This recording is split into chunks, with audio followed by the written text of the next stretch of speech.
Hey guys, it's Micmic, and here we go. This is a solo high round. I get to round 64, and then, as you know, with what's been happening with a lot of high round players like Syndicate, Relaxing On, and a bunch of other guys, I got like it just ended.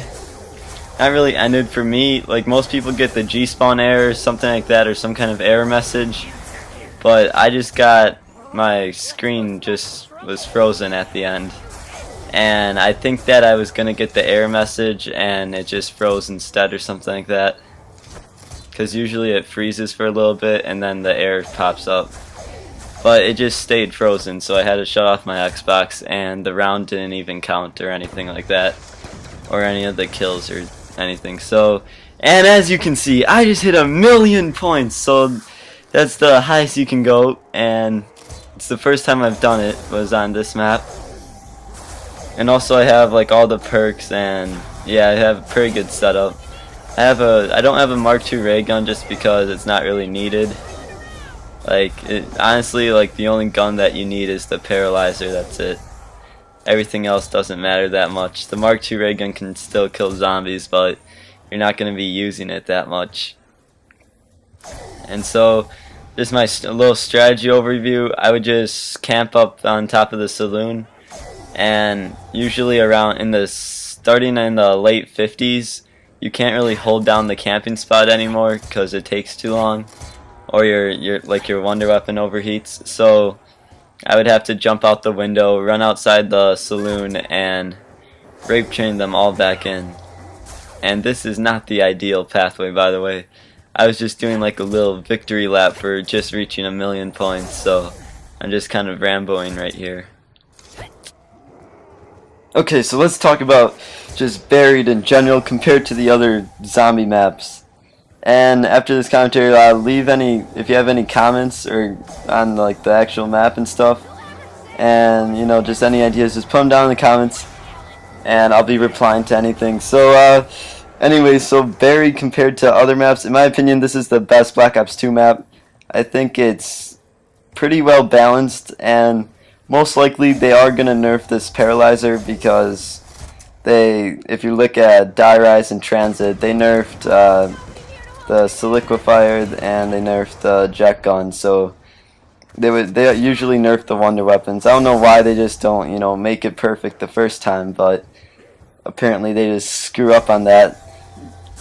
And I would like to see them nerf flying, most likely. Flying and Vulture Aid has to just kind of get taken out or something like that. It should only be like Scavenger and Money Bags instead of the Green Mist, or have the Green Mist decrease time. But oh yeah, right here, epic recovery!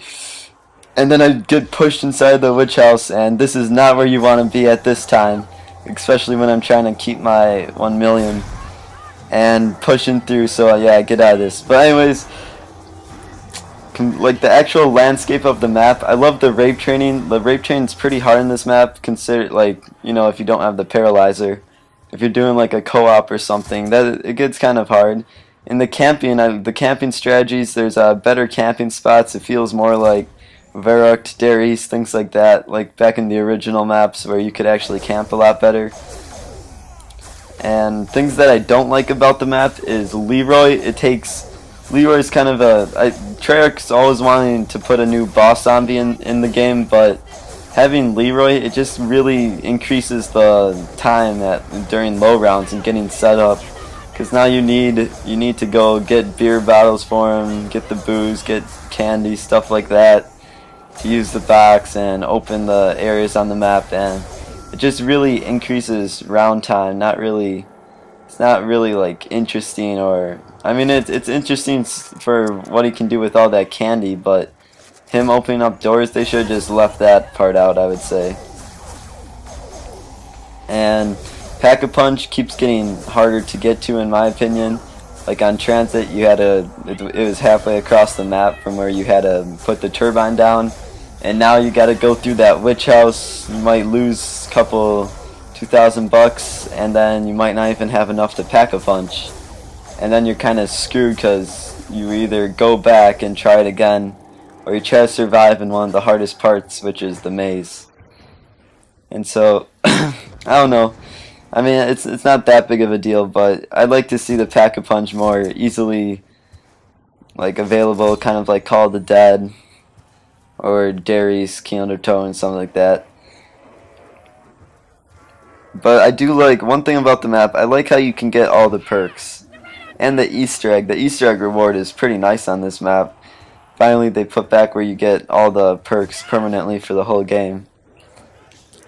And just having all the perks, you kind of feel like a super soldier playing zombies and kind of have like this invincibility feeling, but obviously you can still screw up pretty easily. But yeah, if you guys have any comments about whether you like the map, or if you're on PS3 whether you think you'd like the map, something like that, leave them down below. And also, just to go back over the strategy I used, you just saw me kill the horde, so then I would run back to this area in the top of the saloon, first door on the right or on the left, and then you just camp here with your paralyzer. You get the vulture aid, stand inside the green mist as much as you can, and in case you don't know, when you stand inside the green mist, you'll see that, oh, right here, just to jump back to gameplay, in the clip before this you saw me shoot my Mustang Sally. It took 2.5 clips to kill a zombie. And now I showed you the ray gun damage, and the ray gun only took 1 mag, so it's obviously a lot stronger and high round. So you might want to be picking up those ray guns instead of Mustang Sally. But anyway, so I just camp here at the beginning of round. Once I get overrun, I would jump out the window in the back, which zombies cannot get up, in case you're wondering.